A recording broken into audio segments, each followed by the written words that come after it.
Yeah. But I think that I would be really doubling down if I was the salon owner and you said that to me. I would be going, but why does he think that? We must be able to do something about this.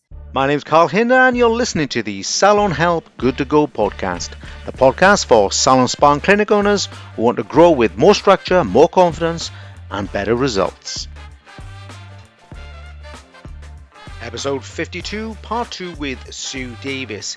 In last week's podcast, we explored why nail salons are working very hard but not making much money. Sue Davies also declared that she would throw me out of her salon. So let's dive back into the podcast and see what happened next. As the now-based salon owner that I was, I'd probably remove you from my salon, Carl. I'd probably go, you're not the coach for me. I don't know. No, joking aside. Yeah, no, that's fine. I would find it really hard because most of my service was nails. Like, you walk into my business and nails was the front of my business. We had a large room with 3 nail desks in, and we only had one treatment room that was a permanent treatment room. We had another one that was like we used to use for sort of smaller treatments, like because it was a walk-through room.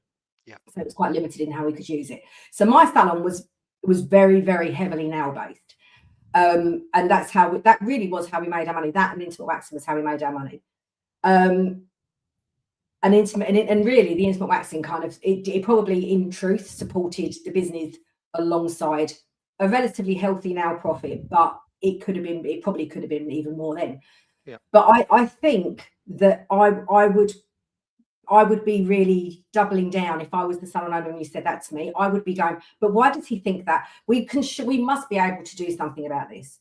And I think it's like, and maybe the compromise is it depends if they've got like 4 nail desks, take it down to 2 nail desks, reduce the services, up the cost slightly, reduce the services, because you're always going to have. It is, to me, there is always a requirement to have services like nails, because it's like if you're going to be a full service salon, to remove nails means they've got to go somewhere else. And if they start going somewhere else for their nails, are they going to get grasses greener? We'll do that in a moment, because I think that's a common misconception. But I agree with you. By the way, I would never go to a salon and just walk in there and go, your nails are not making money, out. I would always say, whatever department it is not reaching its potential. What can we do about it? You know what I mean? We obviously look at price. Now let's go back to more pure things, if you like, because we touched on them. Price is obviously a sum of all of the overheads, the training, the everything, as well as, and this is one we haven't touched on just yet, and we must, is the timings. Yeah. All right. Because I could go in 6 salons or 6 nail bars and have the same service and take different times. Now, I understand some people go slow and it might be part of their brand, but I think this is a fundamental problem where we are spending, 90 minutes doing a 60-minute service. Yeah. I'm preparing, Carl. I've got something to say on this. Hit me with that, because fundamentally, because that's the same with any service at all. It'd be like if you had a massage parlor, or whatever it is. If you charge for 60 minutes, taking 90 minutes, you're going to be broke, right? Yeah. I think one of the differences with nails is, and again, I owe a lot to my first person I work with in this industry, because she taught me some real hardcore stuff that I took forward with me. And this is actually a phrase I don't hear a lot nowadays. But and I've got my nail file out, all right? Yeah, so go for it. I'm filing my client's nails and I'm talking to her. And I stop and I pay attention. What happens? I stop filing. Yeah. I stop painting. Yeah. And I was taught very early on, talk to the file, don't talk to the client. Yeah. And that in itself will probably save you 15 minutes in an hour. Yeah. And it's a really basic thing. But if you talk, because we can do 2 things at once, and talking is one of them that we can do. Yeah. If you're doing a facial or a massage, you don't tend to stop because you're in flow, and you don't tend to stop. Therefore, the treatment time remains the same. But in nails, especially if you're using an electric file, the chances are you will stop, because that requires 100% concentration. So if you're trying to talk to your client, you're going to stop working. Yeah. And as soon as you stop using the file, that the clock's ticking. Yeah. And your time management is not working. I like that. That's going to go in the headlines here, guys. Yeah. Talk to the client, not the file. I think that's no, talk to the file. Talk to the file. Talk to the file. There we are. Talk to the file, not the client. There we are. See, even I got it wrong. But it's a phrase that was around for a really long time. Yeah. Back probably 20 years ago, it was always talk to the file, don't talk to the client. And I don't hear that being said so much nowadays. Maybe because I'm not in so many now. I've not heard that said. I mean, whenever I work with anyone on any service and they say this person is slow, I usually say two things. I say, first of all, have they got a system? And secondly, how much are they talking? Any service, right? Those are the two fundamental things. If you don't know how to do something in an efficient way, and then you keep stopping to talk, it's going to go wrong. Yeah. But what I get told, you see, is what we need. The girls, usually the girls, right? The girls need 90 minutes, right? No. But I know, right? What service are they providing? Tell me what service they're providing, and I'll tell you how long they need. I don't. Well, I think what we got to look at is what is a commercial time for any service. Yeah. Now, of course, on top of that, whenever we have a commercial times come about as an average time for the industry where people make money, right? And again, it's like anything.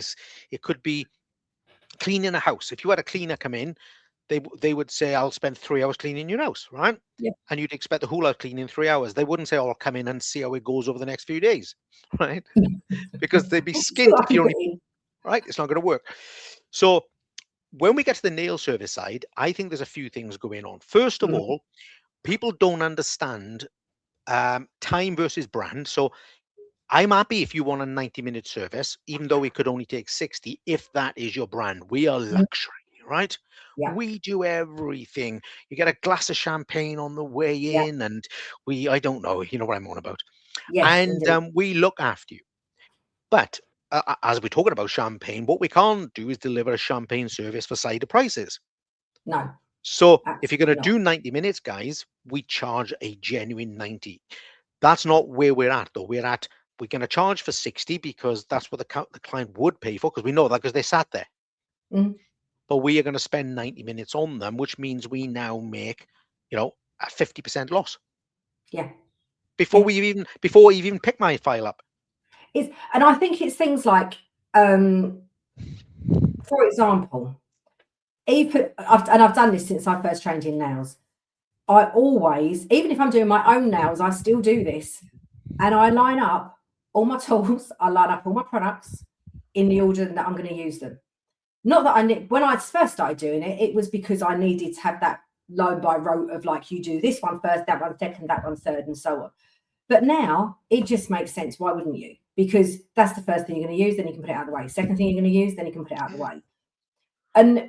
And being methodical in how you work will save you time. Because if you keep putting things away, although it's only seconds that you've got to reach into the drawer to collect it or put it away, if you just have a defined working pattern, it will probably save you 2 or 3 minutes time over the course of that service. Yes. And all of those 2 or 3 minutes, and when you add that to talking to the file, not talking to the client, and stopping to look at their face and see whether they're having a smile or whatever it is that you're saying, because it doesn't matter. They don't care. They just need to talk to your head. Yeah. And also, Carl, and I would also add, because I've got my fancy glasses, is these, I don't know if you can see them. These are my Now Tech glasses. Oh, right. Okay. Yeah. But they've got, oh, there you go. You can just see it, little sparkly bit across the top. If anyone wants to know where I get them from, you can find, I can tell you. But they come in green, tortoiseshell, and navy. They're very good. But your clients should see, if you're wearing glasses, they should see the top of your glasses. These are Now Tech glasses. Yeah. And they don't want to see your, because also don't forget, if they're seeing your face, you're costing them time on their day. Yeah. And we have to bear in mind that all the time we overrun, we're costing our clients time. Do you know, I may be fine, but for others it might not be. I think that's something that's really, really overlooked with lots of salon owners, and in fact, all of us, right? And I'll take this as a criticism as well as a coach. I'm pretty good on my timings when it comes to coaching because I have, sometimes they're in a queue, if you know what I mean. Yeah. But sometimes we think that time is giving more value, right? Now, sometimes it could if we're adding more on. But people have valuable lives. People have things to do. People got a job to go to, or a date to go on, or pick the kids up from school. And there is a point where a 60-minute service isn't better at 90, and isn't better at 120, and isn't better Yeah, 4 hours definitely later, not right? 120. No Yeah. matter how much they're enjoying it, and I'm talking across the whole industry now for any service, but nails in particular. So we keep thinking we're giving them more, therefore they should be grateful. Really, what they wanted, the majority of people, unless they're lonely, is a bloody amazing job in a sensible time. Yeah. You know? And I think you need to learn to read your clients. You know, it's like I used to have a lot of clients who used to come into me on a Tuesday when I was quieter, and I had more time available. And then I could sit and chat with them after Yeah. bed, you know, because a lot of people, especially if they're older and they're on their own, they need that company. And a lot of people used to come and have nails done because it was company. And I think that side of it makes it very accessible to have human contact. And so you're going to have clients that are like that want to come in because they literally want to sit and have a conversation. And if you've got time, anything else to do, and you've completed their treatment in time, by all means, fill your boots, have a chat. But we do have to bear in mind that they have got somewhere else to be. And if they wanted a luxury service that they know that an hour service would extend into 75 minutes or into 90 minutes, they're going to go to the place where they're going to probably pay £60 to have that now service done, because all of that time is accounted for within that price. Because the person that's offering that luxury and treatment knows how to price their treatment. Yeah. Okay. So to all nail businesses, at least we've agreed on something here. We need to run a business. I think fundamentally, I don't think I need to ask you this. Do you agree we should be running a nail business at a profit? Oh God, yeah. Right. Okay. We didn't need to rehearse that, did we, off air? Like, No, we didn't. So, and the fundamental things in every nail service, the two fundamental things I think is going to be price, and obviously the price is based on the overheads and your wages and all that sort of stuff. But of course, the amount of time that it takes to do that. So if we've got sensible overheads within a business, and we take the commercial amount of time, then we should be able to come to a price that delivers us a profit. Right? Yeah. Where it doesn't, that's where I then say, look, this might not be a service for your business. And by the way, I might say this about almost any service in your business if we can't get it to work. It could be your area, it could be the speed you take, it could be all sorts of reasons. But, and now you touched on this, so I want to move into this area now. But there's two things. One, well, I think they're the same thing actually. What about when the salon owner thinks, right, that if I lose this client for nails, I lose them for eyebrows? All right. And I think that is the next thing that we do. First of all, we do it on ego. We say, I'm fully booked, Carl. Then we do it on love.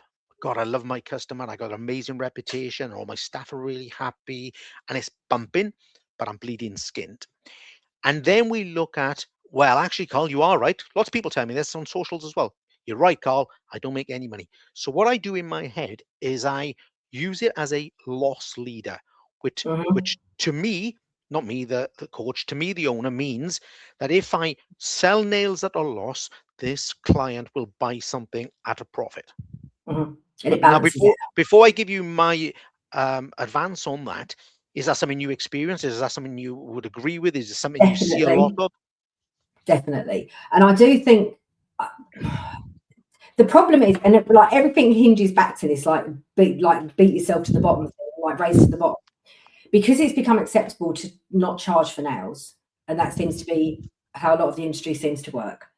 So it has, I think this loss leader thing has kind of crept in over the years, because people do enjoy doing nails, clients enjoy receiving the service and all of that. And so there's that all of the stuff we've already discussed. And I do think that we do see it, I suppose, because it's at the front of our salons. You know, most nail desks are in the reception area. So it feels like how can you lose that? How can you take that out? And so because that's what the first view of most salons is, the nail desks. Without that, how is it better to have that there so people see us from outside? People can see people in there being busy and all the rest of it, and it's part of our shop window.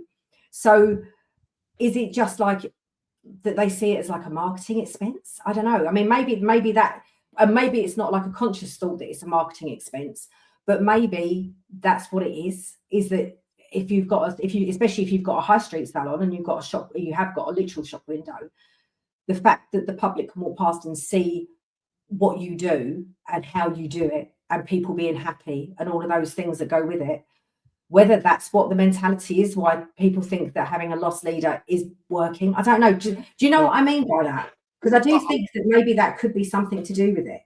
Well, I think that's fair enough, right?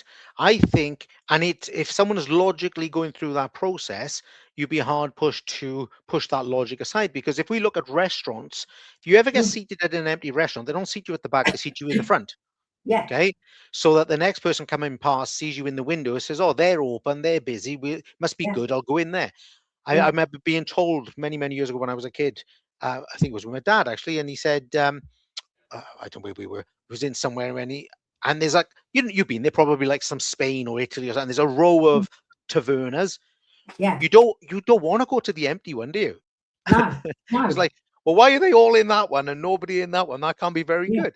So that's okay. And I have done this strategically in the past. Now everyone's going to go, "Oh my God, he's not one of them, is he?" I have in the past, maybe a handful of times, used a group-owned style service, right? To only achieve that, right? We are going to put this member of staff in the window and we're going to pack it out for a month, and everyone in the town or village is going to think you're mentally busy. Now, you would be right. That would be a marketing. I would never be looking at that as a direct profitability. I'd be looking at that's going to cost, that's going to cost you 5,000 quid to market your business to the town or village that you're managing. Now, if people are doing that, I get it, but that can't be sustained. You can't spend £5,000 every single month forever without a return. Now, the loss leader thing, this is where I think people are not working it out. But I don't want to insult anyone because I think it's logical what they're thinking. If I lose nails, I lose eyebrows. Yeah. However, and that's a perfectly good logic, and I would never argue with anyone on that principle. But this is the problem. We go to nails and we lose, let's say on every set, I reckon we're losing at least 10 quid. Potentially, yeah, depends on what they're charging. Yeah. But I mean, if you're charging, unless you go, I don't know, you own the building and you're getting your water out of a bucket from the river or something, right? Then your probably nail prices still need to be around that 50 quid mark now. If you're charging 25, 30, 35, even 40 quid, you're going to be 10 quid short. Or let's say it's just 5 quid short. Most services, unless you're talking something like top-end facials, lasers, hair extensions, stuff like that, most normal, if I can call it that, services are only returning about 10% net profit. So you got a £50 service, you're only getting £5 back. Yeah. Now, eyebrows are not 50 quid in the first place. So, we're not. So if we lose £5 on a set of nails and then we go over to eyebrows and we only make £5, we still got zero. Yeah. That's the problem. So I'm busy over here. Then they go over here. And because I've lost £5 and I only made £5, I still got bugger all. Yeah. I think to a degree, I suppose it depends, doesn't it, on what other services your client's having from you. If they're literally having brows, then that's like for most people a 4 to 6 weekly treatment. Yeah. At least nails, like if in my mind, in my education, if you're doing them properly, they're every 2 weeks, and that's how I've always worked. But if you aren't getting them in, if they're coming in for nails and then they're booking like luxury facials and they're booking intimate waxing and doing all these different things with you where you've got high profit, then you can kind of understand that they might be a little bit wary about losing the nails. But I don't want people to lose nails. I still am passionately in my heart a nail tech, and I don't want people to lose nails. I just want them to get to a place where they actually charge properly. Well, I'm with you. That would be my ideal, but I really understand where you're coming from, Carl, because you can't, if you aren't charging effectively and making profit, you shouldn't be doing the treatment. And so I don't want people to lose nails, but I'm going to say something different in a moment about that. No more than I want them to lose eyebrows or facials or anything, right? But anything that we can't create as a profitable service in the business, in some way, direct or indirectly, we can't keep. So the analysis has to be done.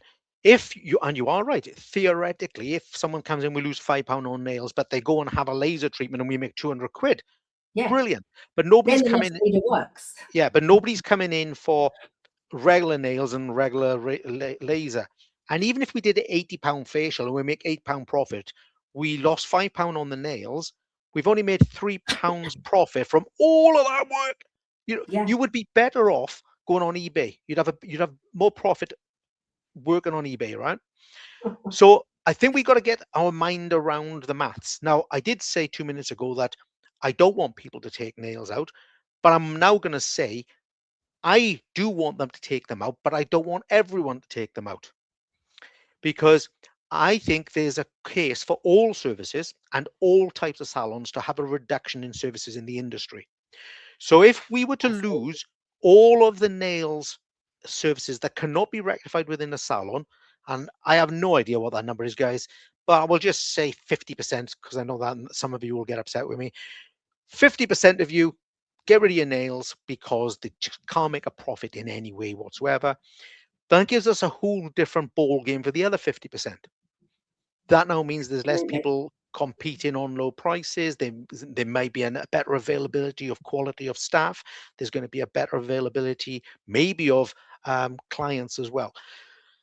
So I think whilst we stay in this quagmire of low prices with no profit and hoping I make a profit when they have something else, I only ever see that as something that doesn't normally work. The other thing that I did learn from a well-known, we both know her, wax specialist in the industry. Okay. Oh, right. Yeah. Okay. And roughly speaking, she'll correct me if I'm wrong, but roughly speaking, when she started her beauty salon, she had everything, all the services. She ended up being, I think, narrowing it down to just waxing. And then she went down to intimate waxing. Absolutely. Yeah. And only did intimate waxing and got a great reputation for that. Now, I remember her saying, most people would think, oh my God, if I lose arms, legs, eyebrow waxing, they won't come to me for intimate waxing. All right. But it turned out not to be true, because she was amazing. Okay. A specialist in intimate waxing.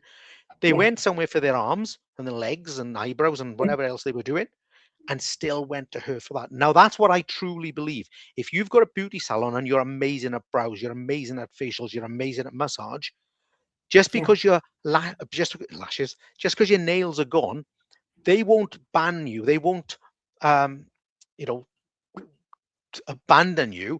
They'll say, okay, well, I'm going somewhere else for nails because they're cheaper, or you don't do them anymore. But I will be back for that massage. And I believe that's what we can create, and that would be a better balance in terms of profitability. And I think as well, there's an argument, and I know a couple of people that have done this with their nails, is that what they did was they stopped advertising for new clients. So they weren't getting new people bringing, but effectively losses into their business. And even people I know that were charging properly. I think actually probably you, and it's a therapist you know as well. Actually, I'm sure you know her, but she had a pretty much full service salon she's had a home salon for a long time, but she decided that she wanted to go much deeper into skin. And although she is an amazing nail tech, and she was probably charging £50-60 for a set of nails, so she wasn't cheap, but it wasn't serving for her. That treatment wasn't serving her anymore. She was spending too much time on it, and in the time it was taking her to do that set of nails, she could do 2 facials where she'd earn 4 times the money. So although the nails wasn't really a loss, it wasn't as profitable a treatment. And so, and I think so the loss thing for her was irrelevant because it wasn't a loss. But what she did was she kept the clients. She just said to me, okay, well, now I'm going to up my prices on nails even more. And if you want to stay, then you stay and you pay the extra money. And if you don't, see you later. I'm off to focus on skin now. And she's built an amazing skin business. And I think now she's got down to possibly a handful of people that she does for nails, but they pay her a lot of money for that service because they value her worth and they know what she provides, and so they pay her for it. And that's the way, you know. So maybe if you've got 4 nail desks, get rid of 3 of them, and if you've got clients that really love what you do, then they'll stay, and then you can double. You can probably even double, even triple what you're charging, depending on obviously what you are charging and making a loss at that time. But people, if they love what you do and they have disposable income, they will pay you for it. And just shave it away, because having four nail desks or 3 nail desks or even 2 nail desks working for you that are bringing losses, you've got 3, all of that, you know, that stacked loss that's adding up every day, when you could have a couple of staff that also do skin or also do aesthetics or whatever other treatments that have got a higher profit that are actually going to work for you. And build those business. Stick that through your Google Business profile, stick that through your website, put that through your marketing, and build that side of the business. And if you can't part with nails, because I understand that heartfelt need to keep it, then just make it work for you and just ramp those prices up and see who stays. Because I guarantee you, if you've got 50 clients that are paying you £30 a set and you ramp it up and you charge £40 a set or £50 a set and you lose half those clients, you're still probably going to make the same money. I can't do the maths quick enough to make it work in my head. You do need to. No, I think you're right, because you know very often that it happens in coaching. I put my prices up all the time to not to work less. I'm always working more, but on my one-to-ones, as an example, I've reduced them a heck of a lot over the last 5 years, and my larger programs are going up and up in price and doing less of them. So that makes a lot of sense, especially if you are the manpower as well. Now, if you've got a digital course or you've got lots of staff, you know, the maths change on that. Okay, look, I think we've been pretty tough on these guys today, right? Probably. And I think there's lots of people going to be hanging on our words, and the business people are going to be like, I just got to sort something out here. I think there's a few people left 10 minutes ago. Maybe. Or 20 minutes ago, perhaps, because they are stuck in that emotional thing. And there's no criticism. It's really an awareness thing.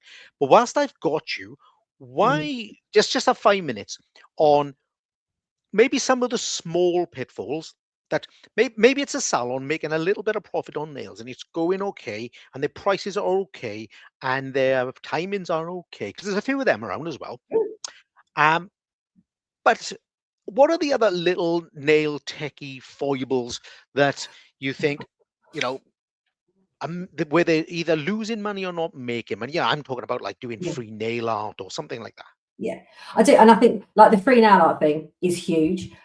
Charge for your nail art because it's an added skill. And I know in your booklet, because I've read your booklet, you talk about making sure that you charge for the time it takes, rather than I've applied a Swarovski and that's going to be 5p or 20p. There was a point where we used to charge like 20p a Swarovski. But in actual fact, you know, I've done some Swarovski detailing where it's taken me 2 hours. And, you know, so that should be effectively at least 60 quid. Plus, you know, I mean, it's mad. And so we let stuff like that go because we love doing it. And nail techs are arty and passionate and creative. So you just let it go. But actually, you've got to do it right. And I think what you've got in your guide, Carl, really works is that you need to charge by time. Clients need to respect that time, pay for it. But also things like, you know, like I was saying, is like that talk to the file, don't talk to the client. Talk to the hand, don't talk to the face. But that whole thing can save you so much time. And if you can, you know, for a removal, and I'm sure even, I mean, I don't provide this service myself anymore, but traditional time for a removal of gel polish and a reapplication was usually around 60 minutes. But you've also got to build in, you've got to welcome them, they've got to sit down, you've got to take them to your point of sale and do your payment and your bill and all the rest of it. And then, big thing, sell them a cuticle oil, sell them a nail file, sell them some hand cream. All of those things will start making that service more profitable. And then in 4 weeks' time, have you got your nail oil? Do you need a new one? You know, just those little upsells. Because you know, a thing of like a bottle of cuticle oil is like 5, 10, depending on what brand you use, anything from 5 to 15 quid, depending on what brand you use. And if you're using a higher end one, the chances are you're charging higher end prices. But if you're using a more economic now oil, and you're an economically, limiting salon, because that's what you're doing, then just make those sales through retail. Build it into your service costs. I've just been talking with Teresa Fodder, just to record another podcast for me, and we were talking about this, and we were saying it's like build it into your costs. Give them a solution. People are coming to you to have their nails done because they want their nails to look nice. So make their nails look nice, sell them hand cream, build it into a service. And do you know what? Sorry. Go on.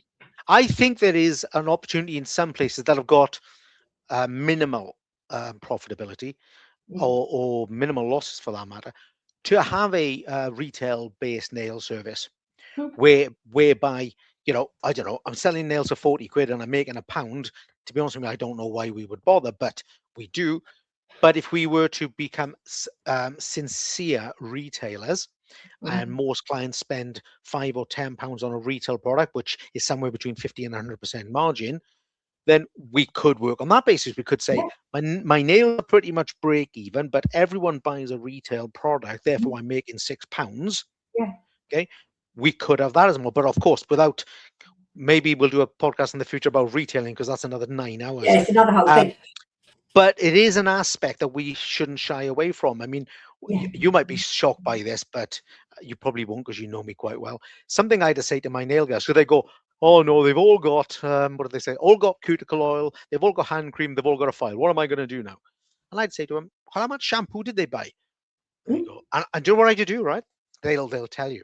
So those that coach with me a lot, I always ask this question, and I always scribble on this bit of paper, and I get it up like this, and it always says, make sure there's nothing on you bad, and it says, we don't do hair. All right. I said, why don't you sell shampoo? And they said, we don't do hair. I said, but you got this client. You got them by their hand for an hour. All right. Where are they going to get the shampoo from? Are they all bald? Right? Do they need a leave-in conditioner? They're all going on holiday, which is why they're having their nails done. So if we were to get passionate about retail, we could do it that way. But I think we'll leave that as a caveat, if you like. I used to sell loads of candles. My daughter used to make, like through COVID, she started making candles. And I had always had candles because my facials brand used to sell candles. But we used to sell tons of candles, and they were a really good profit. I could sell probably 150, 200 pounds worth of candles sometimes in a week, because if you've got new range in or whatever, it's just madness, easy money. But I think we have to look at how we can make it. And also, one thing I'd say is that this is where now techs have really been hard. Well, they've literally ruined themselves to a degree. And I'm really sorry if this upsets people. Now services generally used to be every two weeks, maybe 3 at a push. Nowadays, people seem to, and I have been in trouble for saying this previously, I did get properly trolled for this at one point, is that people seem to be proud of the fact that they've let their clients go for 5 to 6 weeks with a nail enhancement on their nails without them being seen, and they come back in, and you see it's not as common as it was, but you can still see people going, oh look, my client came back in and look at the regrowth on her nails. And it's like, to me, that's a health and safety nightmare. And it's also a loss nightmare, because in an ideal world, that client should be coming into you every 2 to 3 weeks for you to, health and safety wise, check how secure their nail enhancement is, to check what the condition of their nail is.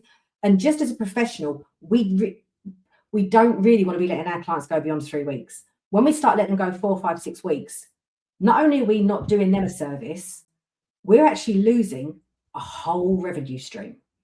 And instead of doing 52 or 36 treatments a year, we're only doing 24 treatments a year.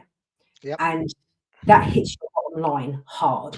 So if you can, reduce the time between your clients, because it will bring you more profit on your bottom line.